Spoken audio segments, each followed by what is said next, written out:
Good evening, petrol heads. So it's a cold, wintry, miserable Saturday in the UK. It's about 2 degrees, and I'm just in the garage. So I want to make my car better for drag racing.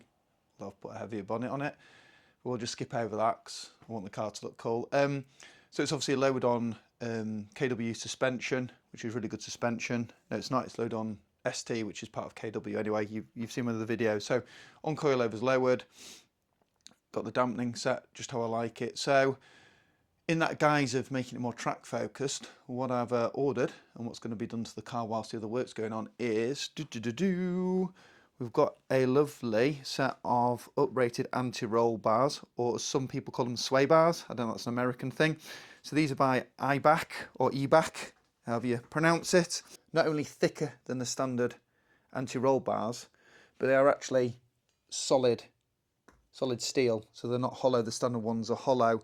And then what you get is a new fitting kit. So these obviously go over the bars and they're clamped down onto the car. So there's a bit of a grease there. I think these need greasing. There's certain brands that don't, but these come with a little bit of grease to grease them. So these points are where these rubbers lock out to. So the idea of a anti-roll bar or sway bar upgrade, if you're not aware of this, is because this is a thicker bar, it prevents flex and body roll, and the idea is it keeps the car as level as possible, as flat, on as flat a plane as possible going into the corners. So the idea is it keeps, your wheels on the ground, keeps your traction, and when your car's tracking well and you just follow it and it's like it's gliding over the road. That's how I kind of describe sway bars or roll bars and what they do. Now, I didn't realise this, but actually for starters, these actually fit the obviously M340i, so the G20s. But they also fit the G80s. So this model is for the M3 as well. So again, it shows that even the M3 sway bars can be upgraded. These are better than the stock ones on the M3. So the G80, which is good to know. And it's got 2 points here. So you've actually got 2 different mounting points for the sway bar. So it's what you call adjustable. I call it, yes, semi-adjustable. You've got two options, so it has got some adjustments. So these are in the sale by the lovely guys at Auto ID. These were on obviously Black Friday deal. I think they're about $4.90 instead of about $6.50 you can pay. It's got a nice little receipt booklet from Auto ID, so shout out to them. So what I also found out is you have obviously sway bar links. You've got loads of different linkages obviously under your car, to your wheels, to your transmission, to your drive shaft, all those different multiple links.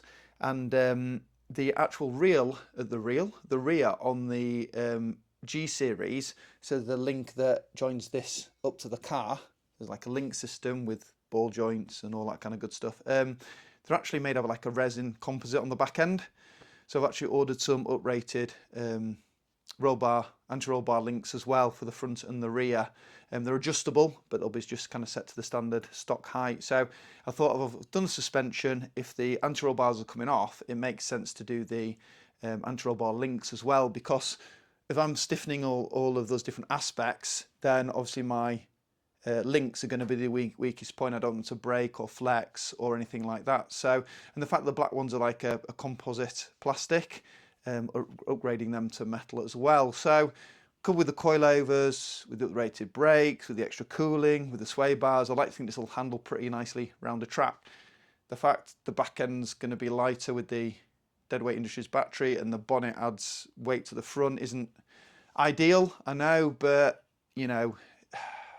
I'm not looking for a car that's the world's fastest. I want it to still look good and perform, but I'm not eking out those split seconds. This is a car to have fun in. I'm not doing any serious racing in it. So there you go. There's a quick overview of sway bars, a very brief overview of what they do. I think it's about a 6-ish hour install job, because on the back you do have to drop the subframe. I think the front's quite a bit easier.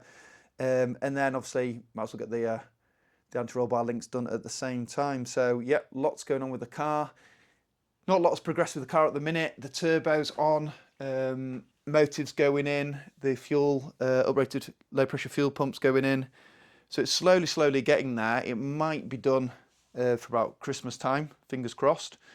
because it would be nice to have the car back. Can't really take advantage of it in the UK over winter because of the dog poo weather, and when it does get a little bit icy, we put gritters go around putting grit and salt down, which isn't great for a car. So it's not like I'll be driving it anyway. This is just getting it all spring ready, really, and then hopefully can enjoy it all next year and actually give you some footage and feedback of the actual car in use rather than just bits that are going on the car.